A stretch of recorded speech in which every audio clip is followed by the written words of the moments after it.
Hello everyone, welcome to on my YouTube channel my chemistry. I am Nitish Sharma और आज हम अपना 11th क्लास का चैप्टर नंबर 1 स्टार्ट करेंगे जिसका नाम है some basic concept of chemistry. Guys, ये बहुत ही इंपॉर्टेंट चैप्टर है जो आपका बेस कंडक्ट कराएगा। अगर आप 10th क्लास पास आउट कर चुके हो स्टूडेंट, तो आप अभी 11th क्लास में अगर एज ए केमिस्ट्री अपना सब्जेक्ट चूज करते हो तो आपके लिए ये वीडियो बहुत ही इंपॉर्टेंट होने वाली है। और गाइस, जो भी केमिस्ट्री की जो प्रीवियस हिस्ट्री है या एशियंट केमिस्ट्री जिसको हम कह सकते हैं, तो जो एशियंट केमिस्ट्री है गाइस, वो भी हम इस चैप्टर में समझेंगे कि हमारी केमिस्ट्री पुराने हिस्ट्री से कैसे लिंक है। गाइस, सब केमिस्ट्री सब्जेक्ट को पढ़ते हैं लेकिन ये नहीं पता होता कि हमारी जो केमिस्ट्री है वो कैसे लिंक्ड है हमारी एशियंट केमिस्ट्री से। हमें जो केमिस्ट्री है वो हमारी एशियंट में ही बहुत सारे साइंटिस्ट आए थे जिन्होंने केमिस्ट्री की डिस्कवरी कर दी थी, लेकिन अभी मॉडर्न में उनका नाम इतना खास बच्चों को याद नहीं होता है। इसलिए मैं ये वीडियो आपके लिए बना रही हूँ। ये बहुत इंपॉर्टेंट वीडियो गाइस, आप इस वीडियो को पूरा देखिए तभी आपका इसमें इंटरेस्ट डेवलप होगा गाइस। अगर आप रियल में एक क्वालिटी बेस्ड केमिस्ट्री पढ़ना चाहते हो तो आपके लिए वीडियो बहुत ही इंपॉर्टेंट होने वाली है। ये एनसीईआरटी की बुक है, इसी से मैं स्टार्ट करवा रही हूँ आपका 11th क्लास का चैप्टर नंबर 1 जिसका नाम है some basic concept of chemistry. Let's start guys, start करते हैं। इस चैप्टर में क्या है समझते हैं। ठीक है बच्चे, एक साइंटिस्ट है जिसके सबसे पहले ये डेफिनेशन आपकी यहाँ बुक में दी हुई है जो कि केमिस्ट्री की डेफिनेशन है। और ये किसने दी है? रोनाल्ड हॉफमैन ने दी है गाइस। रोनाल्ड जो हॉफमैन है ये साइंटिस्ट का नाम है जो क्या है, अमेरिकन साइंटिस्ट है जो आज भी जीवित है।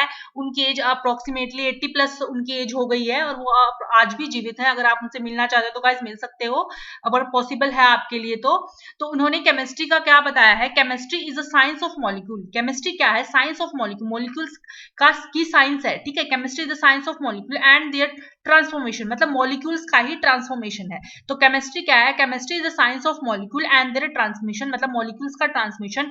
ये क्या है? केमिस्ट्री की डेफिनेशन है। किसके अकॉर्डिंग डेफिनेशन है गाइस? ये रोनाल्ड हॉफमैन जो साइंटिस्ट हैं, जो अमेरिकन साइंटिस्ट है, जो अभी भी क्या है बच्चे जीवित है। और उन्होंने 1921 में नोबेल प्राइज गेन किया था गाइज। तो आप इसके बारे में अगर और ज्यादा जानना चाहते हो साइंटिस्ट के बारे में तो आप गूगल पे आप इसको सर्च कर सकते हैं। ठीक है, तो इसके अकॉर्डिंग क्या है? It is a science. Science ये नहीं है science, it is the science not so much, it is the science not so much so that 100, मतलब साइंस ये नहीं है कि उसकी जिसके अंदर 100 एलिमेंट हो, नहीं। ये क्या है? But of infinite varieties of molecule, जिसके अंदर इनफाइनाइट वेराइटीज है किसकी? मॉलिक्यूल की। एंड दैट में बी बिल्ड फ्रॉम इट, जिससे क्या है हम इनफाइनाइट मॉलिक्यूल्स बिल्ड कर सकते हैं, बना सकते हैं। तो chemistry is the science of molecule and their transformation, molecules का ट्रांसफॉर्मेशन है। इट इज द साइंस, ये साइंस है। इट इज ये साइंस नहीं है कि जो 100 एलिमेंट्स बना दे, बट क्या है? Infinite varieties of molecule that can be built from it। ठीक है गाइज, ये डेफिनेशन है अकॉर्डिंग टू रोनाल्ड हॉफमैन में। गाइज, इस चैप्टर में हम क्या क्या पढ़ने वाले हैं, हमारे ऑब्जेक्टिव्स क्या हैं, आपको पता होना चाहिए। तो ऑब्जेक्टिव हम इसमें क्या क्या पढ़ने वाले हैं आफ्टर स्टडिंग दिस चैप्टर, इस चैप्टर को पढ़ने के बाद वी विल एबल टू, हम क्या क्या जानने के लायक हो जाएंगे, हमारे अंदर क्या क्या लायकियत हो जाएगी, क्या क्या जान पाएंगे हम, क्या क्या है।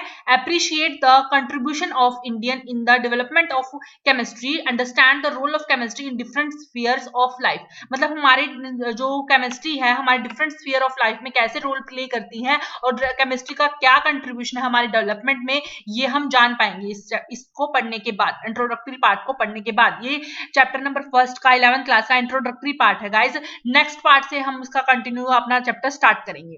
सेकंड क्या है? Explain the characteristic of 3 state of matter. Matter की जो 3 अवस्थाएं होती हैं, सबको पता है मैटर की 3 अवस्थाएं कौन कौन सी? Solid, liquid, gas. आप 9th 10th क्लास में आप गाइस पढ़ते आ रहे हो इसको, तो आपको पता होगा। ठीक है, तो क्या करना है, उसकी क्या पढ़नी है? कैरेक्टरिस्टिक पढ़नी है गाइस। आगे क्या पढ़ना है? Classify different substance into element, मतलब सब्सटेंस को क्लासिफाई करना है कितने टाइप में किस किस में क्लासिफाई करना है। एलिमेंट्स क्या होते हैं, कंपाउंड क्या होते हैं हमें पता होना चाहिए, और मिक्सचर क्या होते हैं। एलिमेंट, कंपाउंड एंड मिक्सचर, इसके बारे में हमें पढ़ना है क्या होते हैं। आगे है use scientific notation, scientific notation क्या क्या यूज की जाती है। And determination of significant figure, significant figure को कैसे डिटरमाइन करते हैं। Differentiate between precision and accuracy, accuracy और प्रिसिशन को डिफरेंशिएट करना है, हमें पता होना चाहिए इनके बीच में डिफरेंस क्या है। आगे क्या है? ऐसा यूनिट बेस्ड अपॉन, ऐसा यूनिट पढ़नी है हमें। एंड कन्वर्ट उसको कन्वर्ट करना है physical quantity from one system of unit to another, मतलब एक सिस्टम ऑफ यूनिट को अनदर सिस्टम यूनिट में कन्वर्ट करने के लिए क्या क्या फिजिकल क्वांटिटीज हैं वो हमें पढ़नी है। आगे क्या पढ़ना है, explain various law of chemical combination, chemical combination के जितने भी लॉ हैं वो हमें पढ़ने हैं। और क्या पढ़ना है, appreciate significant of atomic mass पढ़ना है, एवरेज एटॉमिक मास पढ़ना है, मॉलिकुलर मास पढ़ना है, फॉर्मूला मास पढ़ना है। गाइज ये बहुत इंपॉर्टेंट है, ये पढ़ना है हमें, ये एग्जाम पॉइंट ऑफ व्यू से इंपॉर्टेंट है। इससे रिलेटेड न्यूमेरिकल पोर्शंस भी आते हैं और इससे रिलेटेड थ्योरी भी पूछी जाती है। गाइज मैं आपको अभी थ्योरी करा रही हूँ, उसके नेक्स्ट आने वाली वीडियो में, हमारे फ्यूचर में जो वीडियो आएंगी उसमें मैं आपको इससे न्यूमेरिकल भी, इससे रिलेटेड न्यूमेरिकल भी आपको कराऊंगी गाइज। ठीक है, आगे क्या करना है, डिस्क्राइब द टर्म, हमें टर्म डिस्क्राइब करनी है, कौन कौन सी मोल और मोलर मास में क्या डिफरेंस होता है ये हमें पता होना चाहिए। और क्या करना है, calculate the mass percentage of component element consulting a compound, मतलब मास परसेंटेज निकालने का फॉर्मूला और empirical formula, molecular formula of compound, ये सारे हमें पढ़ने हैं। स्टिचोमेट्री जो होती है वो क्या कैलकुलेशन, ये हमें परफॉर्म द कैलकुलेशन ऑफ स्टिचोमेट्री, ये हमें पढ़नी है इस चैप्टर में गाइस। अभी हमारा स्टार्ट हो रहा है गाइस, ये हमारा इंट्रोडक्टरी पार्ट है। ठीक है, let's start the topic, topic को स्टार्ट करते हैं। Science can be viewed as continuing human effect, मतलब साइंस को कैसे देखा जा सकता है, साइंस को देखा जा सकता है वो क्या है, कंटिन्यूइंग ह्यूमन एफर्ट्स है, ह्यूमंस के लगातार एफर्ट्स के कारण ही हम साइंस को देख सकते हैं, मतलब साइंस देख सकते हैं आज वर्ल्ड में। ठीक है, human effort to systematic knowledge है, और डिस्क्राइबिंग एंड अंडरस्टैंडिंग नेचर, मतलब हमने क्या किया है, साइंस को हम देखा जा सकता है by continuing human effect and systematize knowledge and describing and understanding nature. ठीक है, you have learned in the previous classes, आपने प्रीवियस क्लास में पढ़ा होगा, we have come across the diverse substance, varieties of substance से हम गुजर के आए हैं। प्रेजेंट इन द नेचर, हमारे नेचर में बहुत सारे वेराइटीज ऑफ सब्सटेंस मिलते हैं, and changes in them daily life, और हमारी डेली लाइफ में क्या क्या चेंजेस होते हैं वो भी हम नोट डाउन करते हैं। जैसे आपने 10th क्लास में पढ़ा है, क्या पढ़ा आपने 10th क्लास में, कर्ड फॉर्मेशन, दही का जमना, ठीक है, मिल्क से, और formation of vinegar from sugar cane का जूस है उससे हमें क्या बनाना, विनेगर बनाना, सिरका जिसको बोलते हैं हिंदी में, ठीक है, जो अचारों में भी डाले जाती हैं। And keeping on prolong time and rusting of iron, iron का जंग लगना, ये सारे एग्जाम्पल क्या है, हमने पढ़े हुए हैं अपनी प्रीवियस क्लासेस में। ठीक है, ये सारे हमने पढ़े हैं, which is come across the time, many time, बहुत टाइम टू टाइम हमने इनको देखा है, चेंजेस को भी देखा है। For the shake of convenience, हम अपनी कन्वीनियंस के अकॉर्डिंग हमने क्या किया है, साइंस को सब डिवाइड कर दिया है, साइंस को डिवाइड कर दिया है कितने कितने पार्ट में गाइड्स, कितने पार्ट में डिवाइड कर दिया है, 1 2 3 4 पार्ट्स में हमने बेसिकली साइंस को डिवाइड कर दिया है। कौन कौन से पार्ट है वो हमारे हैं, केमिस्ट्री है, फिजिक्स है, बायोलॉजी है, जियोलॉजी है गाइस। ठीक है, केमिस्ट्री, फिजिक्स, बायोलॉजी और जियोलॉजी, इन पार्ट्स में हमने किसको, साइंस को क्लासिफाई किया है। तो ब्रांच ऑफ साइंस, वो साइंस की वो शाखा, दैट स्टडी, जो क्या स्टडी करती है, द प्रिपरेशन की, प्रॉपर्टी की, स्ट्रक्चर की, और रिएक्शन ऑफ मटीरियल सब्सटेंस की रिएक्शन की, उसी को हम क्या कह रहे हैं गाइस, केमिस्ट्री कह रहे हैं। ये हमारी अकॉर्डिंग टू एनसीईआरटी थी। अब देखो केमिस्ट्री ने क्या क्या डेवलपमेंट की है गाइज, ये आपके लिए बहुत ही इंपॉर्टेंट चैप्टर है गाइज, इसको समझना पूरा। केमिस्ट्री की डेवलपमेंट कैसे हुई, मतलब कैसे केमिस्ट्री का जन्म हुआ, कैसे मतलब केमिस्ट्री का विस्तार कैसे हुआ, ये हमें समझना है। तो केमिस्ट्री क्या है, chemistry is, we understand today, आज हम देख सकते हैं, it is not very old discipline, बहुत पुरानी नहीं है, हम देख मतलब हम समझ सकते हैं कि कैसे इसका डेवलपमेंट हुई है। Chemistry was not study for on shake, हम अपनी कन्वीनियंस के अकॉर्डिंग इसको स्टडी नहीं कर रहे हैं, रेदर इट कम, मतलब हम ये कैसे आई है, come as a result of search of two interesting thing, ये दो इंटरेस्टिंग थिंग्स हैं जिसकी रिसर्च के कारण ही केमिस्ट्री की डेवलपमेंट हुई है। पहली क्या है, फिलोसोफर स्टोन जिसको पारस का पत्थर कहते हैं ना, जिसको पारस का पत्थर है, पुरातत्व विभाग में जो निकले थे, ठीक है, पारस का पत्थर बोलते थे जिसको। अगर आपने हिस्ट्री पढ़ी होगी गाइस तो आपने ये पत्थर जरूर सुना होगा, इसके बारे में भी वहां पे डिटेल में पढ़ा होगा गाइस। ठीक है, तो वो क्या है, ये क्या है, बेसर मटेरियल, बेसर मेटल है हमारा, बेसर मेटल है, किस मेटल्स है, धातु जिसको हिंदी में बोलते हैं, तो ये बेसर मेटल है किसका, आयरन का, कॉपर का, और कॉपर इनटू गोल्ड। ठीक है गाइस, तो क्या है, पारस का पत्थर का जो इन्वेंशन हुई है वो इंटरेस्टिंग एरिया है। और दूसरा क्या है, इलेक्जर ऑफ लाइफ, मतलब जिसका मतलब है ग्रेंट इमोर्टिलिटी। ठीक है गाइस, ये भी क्या है, इंपॉर्टेंट डिस्कवरी है किसमें, केमिस्ट्री में। ठीक है, people in the ancient India, people जो लोग थे वो क्या करते थे, already had the knowledge of many scientific phenomena, उनको बहुत सारे फिनोमिना की नॉलेज पहले से होती थी। Much more possible much more possible and advent of modern science, बहुत ही मतलब मॉडर्न साइंस में भी बहुत ही इंपॉर्टेंट पार्ट प्ले करती है। दे अप्लाई दे नॉलेज, वो अपनी नॉलेज को कहाँ अप्लाई करते थे, वेरियस वॉल्व, मतलब बहुत सारे वॉल्स ऑफ लाइफ, मतलब अपने बहुत सारे वेज ऑफ लाइफ में ये क्या करते थे, वैराइटीज ऑफ लाइफ में अपने इस नॉलेज को क्या करते थे, इस्तेमाल करते थे। कौन, एशियंट पीपल। ठीक है, केमिस्ट्री डेवलप मेनली, केमिस्ट्री ने क्या डेवलप किया mainly, in the form of alchemy. Alchemy बच्चे गाइस ये टर्म है जो डिस्कवरी करते हैं ना केमिस्ट्री लैब में, जिसको एल्केमिस्ट कहते हैं। ठीक है, जो मतलब a person who study alchemy, जो एल्केमी मतलब डिस्कवरी ऑफ सब मटेरियल जिसको कह सकते हैं, डिस्कवरी ऑफ सब्सटेंस जिसको कह सकते हैं, या फिर केमिकल्स को जो डिस्कवर करते हैं उनको एल्केमी कहते हैं। ठीक है गाइस, तो एल्केमी एंड अगर आपको इसको डीपली पढ़ता है तो एल्केमी एक बुक का भी नाम है, और एल्केमी बुक का भी नाम है, और आप अगर इसको गूगल पे सर्च करोगे तो आपको इसको कंप्लीट नॉलेज हो जाएगी।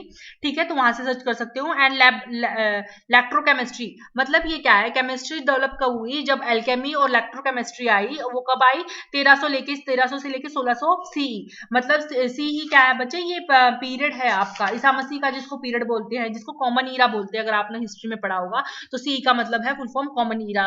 ठीक है, तो वहां उस टाइम पे डेवलप हुआ था। मॉडर्न केमिस्ट्री टुक, मॉडर्न जो केमिस्ट्री हमारी जो अभी की केमिस्ट्री चल रही है, took shape in the 18th century Europe, मतलब उसने क्या लिया, मतलब शेप ली किस सेंचुरी में, 18th सेंचुरी में उसने शेप ली। मॉडर्न केमिस्ट्री हमारी कब आई, मेनली 18th सेंचुरी में आई यूरोप में। ठीक है, मतलब यूरोप में। आफ्टर अ फ्यू सेंचुरीज, कुछ सेंचुरीज के बाद ये एल्केमी के ट्रेडिशंस जो होते हैं, मतलब जो एल्केमी को जो करने वाले प्रवक्ता, मतलब डिस्कवर करने वाले होते हैं, विच वर इंट्रोड्यूस, वो कब इंट्रोड्यूस हुए, यूरोप बाय अरब्स। ठीक है, यूरोप बाय अरब से वो क्या हुए, डिस्कवर मतलब आए, उस टाइम पे वो आए। ठीक है गाइस, आगे देखो, आगे क्या है हमारा, इसमें आगे देखो, आगे समझने वाला पार्ट क्या है, ये है, आगे देखो गाइस, आगे ये है अदर कल्चर, कुछ और कल्चर, स्पेशली क्या है, द चाइनीज एंड इंडियन, मतलब स्पेशली चाइनीज भी आए और इंडियन भी आए, हैड देयर ओन एल्केमिक ट्रेडिशन, उनके अलग अलग अपने अलग ही केमिकल बनाने के ट्रेडिशंस थे। दे इंक्लूडेड, उन्होंने क्या इंक्लूड किया, much knowledge of chemical process and techniques, उनको बहुत ज्यादा ज्यादा नॉलेज थी किसकी, केमिकल प्रोसेसेस की, क्या क्या केमिकल प्रोसेसेस होते हैं और टेक्निक्स की। इन एशियंट इंडिया, जो हमारी जो पुरानी हिस्ट्री है, अब गाइस यहाँ से स्टार्ट हो रहा है आपका हिस्ट्री का पार्ट, मतलब आप एशियंट केमिस्ट्री जिसको बोल सकते हो, या फिर ठीक है, ancient India chemist was called, जिसको केमिस्ट मतलब हमारी जो पुरानी जो इंडिया थी उसमें केमिस्ट्री को क्या कहा जाता था, अगर आपसे कोई क्वेश्चन पूछ ले तो क्या कहा जाता था उसको, रसायन शास्त्र, रसायन शास्त्र कहा सकता था, रसतंत्र कहा जा सकता था, रासक्रिया कहा जा सकता था, और रास विद्या कहा जा सकता था। तो क्या क्या नाम हुए इसके, 1 2 3 4 नाम हो गए, क्या क्या, 4 नाम क्या क्या है, रसायन शास्त्र हो गया, रसतंत्र हो गया, रासक्रिया हो गया, रस विद्या हो गया। ठीक है गाइस, ये क्या है हमारी एशियंट इंडिया में केमिस्ट्री का नाम, केमिस्ट्री को इस नाम से बुलाया जाता था। ठीक है, इट इंक्लूडेड, ये क्या क्या इंक्लूड करता है, मतलब एशियंट इंडिया क्या क्या इंक्लूड कर सकता है, metallurgy, medicine, manufactures of cosmetic, मतलब कॉस्मेटिक्स को बनाना, glasses, dyes etcetera, systematic excavation of Mohenjodaro, आपने अगर हिस्ट्री पढ़ी होगी तो आपने मोहनजोदारो, इनके बारे में, हड़प्पा सभ्यता या मोहनजोदारो के बारे में पढ़ा होगा। तो मोहनजोदारो क्या है, जो हुई, जो सिस्टमैटिक उस समय सिस्टमैटिक जो खुदाई हुई इनकी, मोहनजोदारो किसमें है, सिंध में, मोहनजोदारो इन सिंध, और हड़प्पा इन पंजाब, पंजाब के अंदर जो हड़प्पा है। प्रूव दैट, उन्होंने क्या प्रूव किया, prove that the story of development of chemistry in India, उसने स्टोरी डेवलप की केमिस्ट्री की इंडिया में, इज द वेरी ओल्ड, की केमिस्ट्री की डिस्कवरी इंडिया के अंदर बहुत ही पुरानी है। गाइज ये बहुत इंपॉर्टेंट पार्ट है। ठीक है गाइज, क्या और क्या बताया, और क्या मिले, आर्टियोलॉजिकल फाइंड्स, मतलब जो पुरातत्व विज्ञान से संबंधित होते हैं ना गाइज, जो पुरातत्व की खोज करते हैं उनको आर्कियोलॉजी कहते हैं, आर्कियोलॉजिस्ट कहते हैं। तो आर्कियोलॉजी ने क्या फाइंड किया, शो दैट बेक्स ब्रेक्स उन्होंने मतलब ब्रिक्स को तोड़ा और मतलब तोड़ा और किसके लिए यूज किया, यूज फॉर कंस्ट्रक्शन का, जो कंस्ट्रक्शन का काम करते हैं उनके लिए यूज किया किसको, जो बेक्ड ब्रिक्स मिले उनको तोड़कर उन्होंने कंस्ट्रक्शन के लिए यूज किया। It shows that the mass production of mass production of pottery, ये क्या शो करता है कि मास प्रोडक्शन किसका, पोट्री का। पोट्री क्या होता है गाइज, जो मिट्टी के जो बर्तन बनाते हैं ना, मिट्टी के शेप जैसे मूर्तिकार होते हैं, तो मूर्तिकार जो बर्तन बनाते हैं ना उसको पोट्रेटरी कहते हैं। ठीक है, यानी कि जो मूर्तियां बनती हैं, मतलब जो मिट्टी से जो बर्तन बनते हैं, मिट्टी से जो कोई भी शेप बनती है, या मिट्टी के जो कोई कुछ भी हम आर्टिकल्स या बनाते हैं, इंस्ट्रूमेंट बनाते हैं उसको। ठीक है, तो उसका production which can be regarded has the earliest chemical process, ये क्या है, हमारे पुराने केमिकल प्रोसेस हैं। कैसे पुराने केमिकल प्रोसेसेस कैसे हुए गाइस हमारे ये पुराने, अगर आपसे पूछा जाए तो पुराने केमिकल प्रोसेसेस कैसे हुए, क्योंकि जो हमारे मिट्टी की जो भी शेप देके या जिससे भी जो मटेरियल बनता था उसके अंदर है ना कुछ मिलाते थे वो, तभी वो उसका अच्छे से उसकी शाइनिंग टेक्सचर बनता था। तो क्या करते थे वो, इन विच मटेरियल वर मिक्स वो क्या करते थे, मिक्स करते थे, मॉड्यूल करते थे, मतलब उनको शेप देते थे। जैसे अब प्लास्टिक को अब वो तो मिट्टी को शेप देके बनाते थे, फिर उसको हीट करते थे। ठीक है, और डिजायरेबल क्वांटिटी में जिसको जितनी हीट रिक्वायरमेंट होती थी उतनी। अब क्या करते हैं, प्लास्टिक को हमने मोल्ड करना स्टार्ट कर दिया, प्लास्टिक की मॉडलिंग स्टार्ट हो गई है, प्लास्टिक की मोल्डिंग के मेथड्स आ गए हमारे हायर लेवल में, अगर आप पढ़ोगे तो वो हमारी मॉडर्न केमिस्ट्री हो गई, और ये हमारी प्राचीन केमिस्ट्री हो गई guys.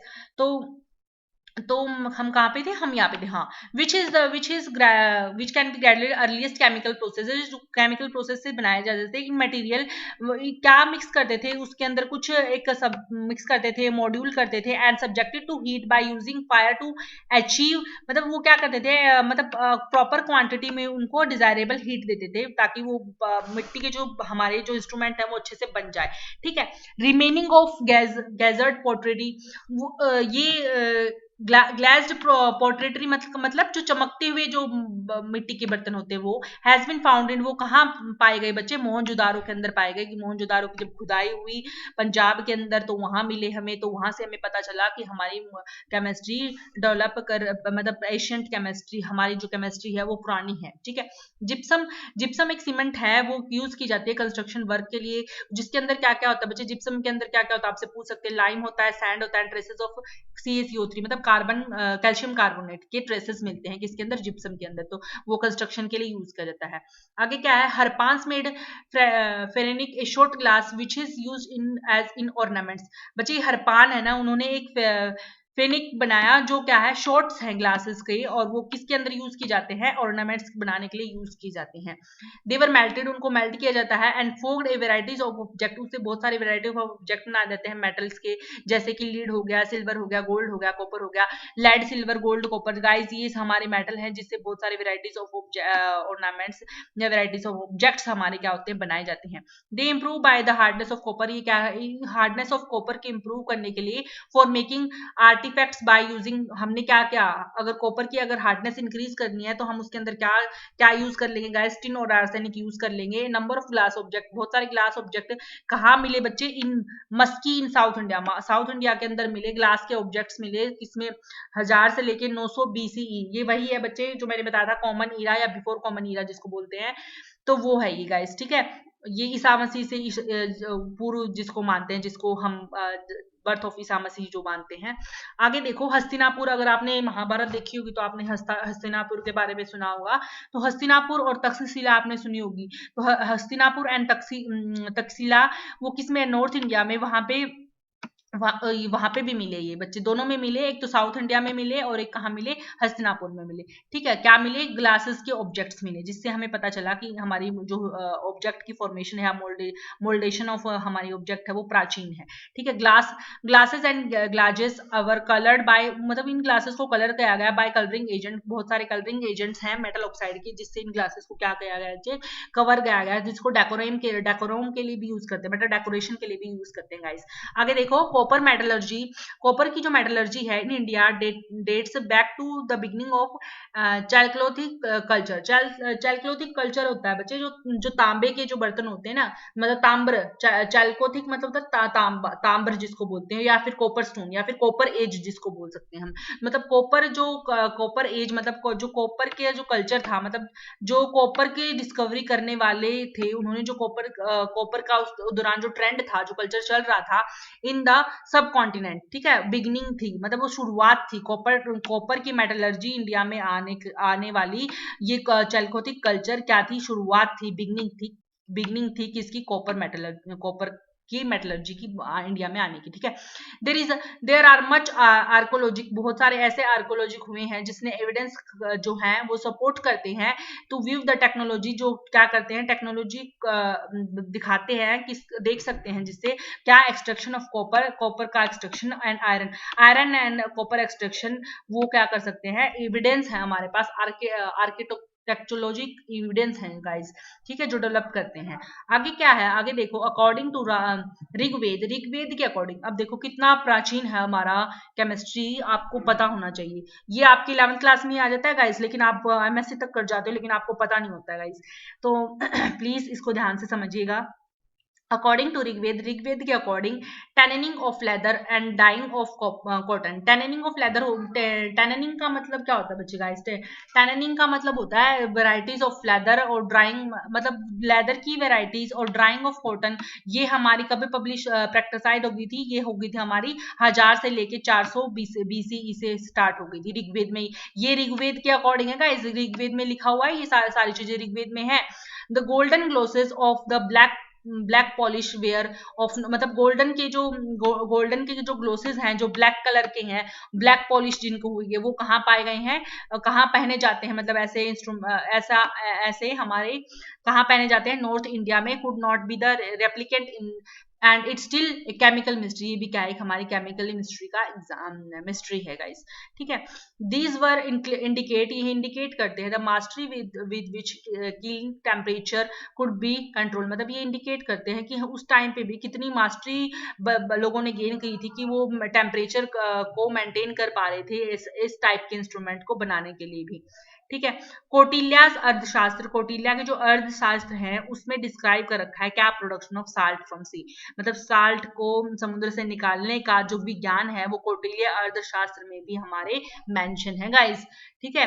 A vast number of statement and material, बहुत सारी स्टेटमेंट्स हैं, मटेरियल हैं जो डिस्क्राइब करते हैं एशियंट वैदिक कल्चर को, ठीक है, एशियंट वैदिक कल्चर को हमारे डिस्क्राइब करते हैं। तो ancient Vedic culture can be shown to argue with the modern scientist, वो क्या कर सकते हैं, आर्ग्यू कर सकते हैं किससे, मॉडर्न साइंटिस्ट से जो उन्होंने खोजे हैं उनसे, क्योंकि उन्होंने भी उस टाइम पे ये सारी चीजें क्या हुई थी गाइस, खोज चुके थे वो भी, ठीक है। तो कॉपर यूटेंसिल्स, कॉपर्स के जो यूटेंसिल्स हैं, आयरन है, गोल्ड है, सिल्वर है, ये सारे ऑर्नामेंट्स है, और ट्रैक्रोकोटा है, डिस्क है, ठीक है, एंड पेंटेड जो ग्रीसरी पोएट्री हमारी जो पेंट करके जो हमने पोर्ट्रेटरी बनाई है, ठीक है, have been found in many archaeological sites, बहुत सारी हमारी जो पुरातत्व जो साइट्स हैं उन पे आपको मिल सकते हैं इन नॉर्थ इंडिया में।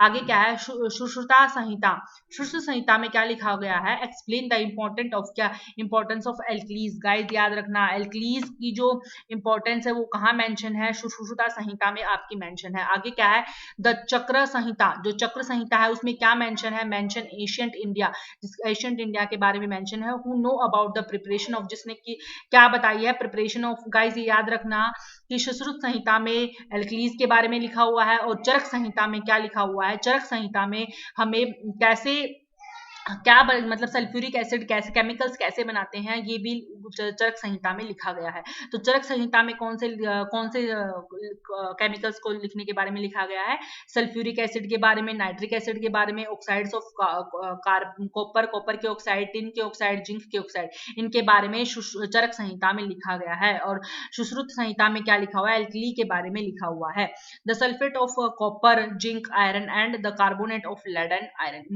इनके बारे में हमारे चरक संहिता और सुश्रुत संहिता में लिखा हुआ है। केमिकल्स के बारे में याद रखना, केमिकल्स के बारे में किस में लिखा हुआ है, चरक संहिता और सुश्रुत संहिता संहिता में हमारे केमिकल्स के बारे में मेंशन है, केमिकल्स और मेटल्स के बारे में। आगे देखो, रश्नोपनिषद में क्या लिखा हुआ है, रश्नोपनिषद describe the preparation of gun powder mixture. उसमें क्या क्या लिखा हुआ है, हमारे कैसे गन पाउडर मिक्सचर हमारा बनाया गया है, वो किसमें लिखा हुआ है, शश्रुपनिषद में हमारे लिखा हुआ है, रसोपनिषद में। ठीक है गाइस, आगे देखो, तमिल टेक्सचर, जो तमिल का जो टेक्सचर है वो क्या डिस्क्राइब करता है, preparation of framework fire work using, मतलब क्या तमिल जो टेक्सचर है वो टेक्स्ट जो है, सॉरी टेक्सचर बोल रही थी, जो तमिल का जो टेक्स्ट है उसमें क्या मेंशन है, उसमें डिस्क्राइब कर रखा है preparation of fireworks using sulphur. Firework को प्रिपेयर करना क्या क्या क्या क्या यूज करके, सल्फर का, चारकोल का, ठीक है, साल्टपीटर का, ठीक है, जिसको हम क्या बोलते हैं, पोटेशियम नाइट्रेट। याद रखना, साल्टपीटर मतलब पोटेशियम नाइट्रेट, मर्क्यूरी और कैंपर, मतलब इससे क्या हो सकता है गाइस, फायरवर्क लगाई जा, मतलब आग जलाई जा सकती है। ये किसमें मेंशन है, तमिल टेक्सचर में। तो आग याद रखना, सल्फर से भी आग जलाई जा सकती है, चारकोल का यूज करके भी, साल्ट पीटर जिसको पोटेशियम नाइट्रेट कहते हैं, मरकरी का, और कैंपर आपने सुना होगा बच्चे, कपूर जिसको बोलते हैं, कपूर को एकदम बहुत जल्दी आग पकड़ता है कपूर। ठीक है गाइस, तो ये इसे याद रखना आप। ठीक है, आगे देखो, आगे क्या है हमारी हिस्ट्री, मतलब जो केमिकल्स की जो हिस्ट्री, आगे देखो, नागा आगे देखो, नागार्जुना। नागार्जुना आपने बहुत नाम सुना होगा, इससे एक ना साउथ में मूवी बनी है नागार्जुना की, बहुत फेमस मूवी है, अगर आपने देखी हो तो गाइस। तो नागार्जुना क्या है, was a great Indian scientist, बहुत ही ग्रेट इंडियन साइंटिस्ट थे। याद रखना, नागार्जुना क्या है, इंडियन साइंटिस्ट थे। He was a reputed chemist, वो क्या थे, एक रेपुटेड केमिस्ट थे, जो क्या थे, एन एल्केमिस्ट। एल्केमिस्ट के बारे में मैंने पिछले आपको स्लाइड में बताया कि एल्केमिस्ट वो होते हैं जो एल्केमी से डील करते हैं, मतलब जो पीपल जो एल्केमिस्ट की स्टडी करते हैं, जो केमिकल्स की स्टडी करते हैं गाइस, उनको बोलते हैं। एंड ए मेटलर्जिस्ट, जो मेटल्स की डिस्कवरी करते हैं, मेटलर्जिस्ट होते हैं, जो मेटलर्जी प्रोसेस से मेटल्स को, मतलब प्योर मेटल को एक्सट्रैक्ट करते हैं गाइस। ठीक है, तो ये हमारे नागार्जुन, आपको याद रखे, आपको मूवी से याद रहेगा, मैंने आपको बता दिया। ठीक है, तो ये ग्रेट इंडियन साइंटिस्ट। आगे क्या क्या, हिज वर्क, उसका वर्क क्या था, रसतंत्र, सॉरी, हिज वर्क, उसका वर्क क्या था, रास रसायन तंत्र, सॉरी, रास रतनकार, हाँ sorry, his work Rasaratnakara deals with the formation of mercury compound. उन्होंने क्या, उसके जो काम करने, उसका जो काम था वो जिसके अंदर क्या लिखा है, रास रतनकार, जिसको बोलते हैं रास रतनकार। ठीक है, रास रतनकार डील विद, वो किससे डील करते थे, गाय फॉर्मेशन ऑफ मरकरी का फॉर्मेशन से डील करते थे गाइस। ठीक है गाइस, आगे देखो, मतलब मर्क्यूरी की जो कंपाउंड बनाते थे उनसे डील करते थे। ही हैड ऑल्सो डिस्कस, उसने क्या क्या डिस्कस किया है, method of extraction of metal. ये बताया ना मैंने, नागार्जुना मेटलर्जिस्ट थे, तो वो मेटल के एक्सट्रैक्शन उन्होंने क्या किया, डिस्कस किया है, like gold, silver, tin, copper. इसकी एक बुक है जिसका नाम है, जो उनकी जो एक कॉमन बुक है जिसका नाम है रसायनवम। ठीक है,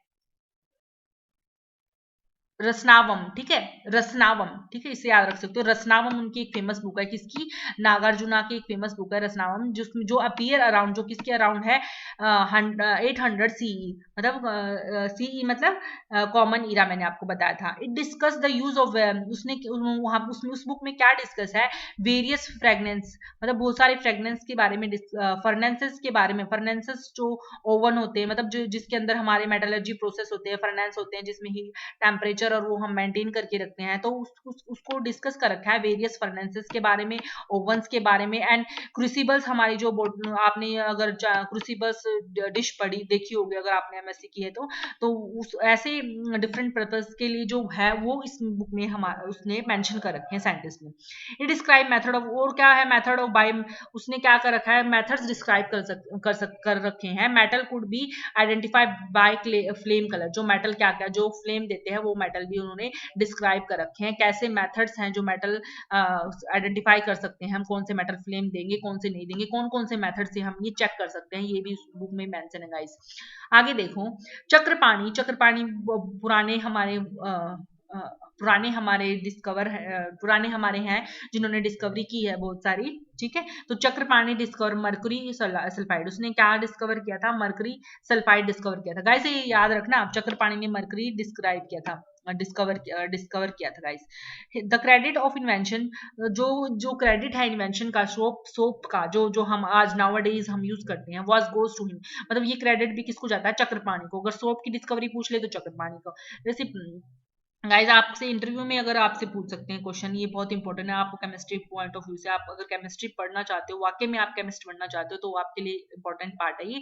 तो चक्रपाणी डिस्कवर मर्क्यूरी सल्फाइड, ये द क्रेडिट उसका सोप इन्वेंशन का क्रेडिट भी उनको जाता है। यूज्ड, उसने क्या क्या यूज किया सोप बनाने के लिए? Mustard oil and some alkalies as a ingredient for making the soap, ठीक है। इंडियन बिगेन, अब जो इंडिया है वो सोप कैसे बनाती है 18th सेंचुरी सीई में, वो कैसे बनाती है? ऑयल ऑफ इरंडा, एक आपका बचे पौधा है जो जो सीड्स देता है, ठीक है। आप नेट पे सर्च करोगे तो आपको इसका फोटो भी मिल जाएगी गाइस। तो वो एक पौधा है जो सीड देता है, तो उस सीड से इसने ऑयल, और उसके ऑयल से, और सीड ऑफ माहू प्लांट है उसकी सीड से, and calcium carbonate were use in making soap. ये सोप कैल्शियम कार्बोनेट को का भी यूज किया जाता है क्या बनाने के लिए? सोप बनाने के लिए गाइस, ठीक है।